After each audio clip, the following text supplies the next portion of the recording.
Ikinagalak ng iba pang Pinoy boxers ang pagpasok ng dalawa pang boksingerong Pinoy sa 2024 Paris Olympics. Yan ang ulat ni Rafael Bandairel.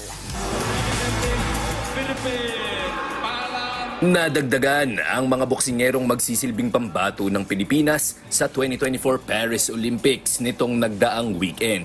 Yan ay matapos makasungkit ng mga panalo sina Carlo Paalam at Hergy Bacyadan sa final leg ng Olympic Boxing Qualifiers na idinaos sa Bangkok, Thailand.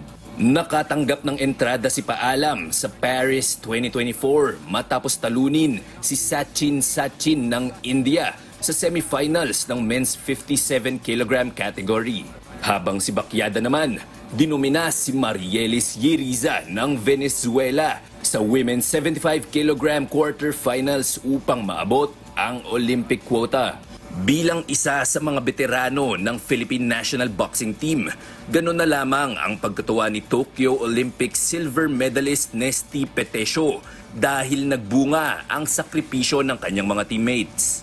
Alam ko pinaghirapan nila yan at alam ko yung struggles na pinagdaanan ng dalawang to. Hindi lang sila, lahat po nandito na nag-compete po sa second qualifying. Alam ko kung gaano nila pinaghirapan at gustong-gustong makuha to. Bukod pa riyan, excited din umano ang Davawenya na may 4 na siyang teammates na makakasamang makipagsapalaran sa paparating na Olimpiada. Sobrang enjoy to kasi madami kami. Yun yung importante doon. Madami kaming makikipagsapalaran sa Paris at yun, makauwi ng medalya sana.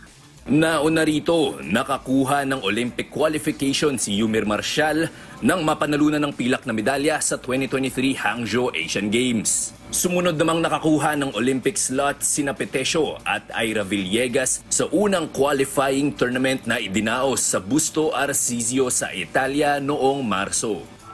In the blue corner, Rafael Bandairel para sa Pambansang TV sa Bagong Pilipinas.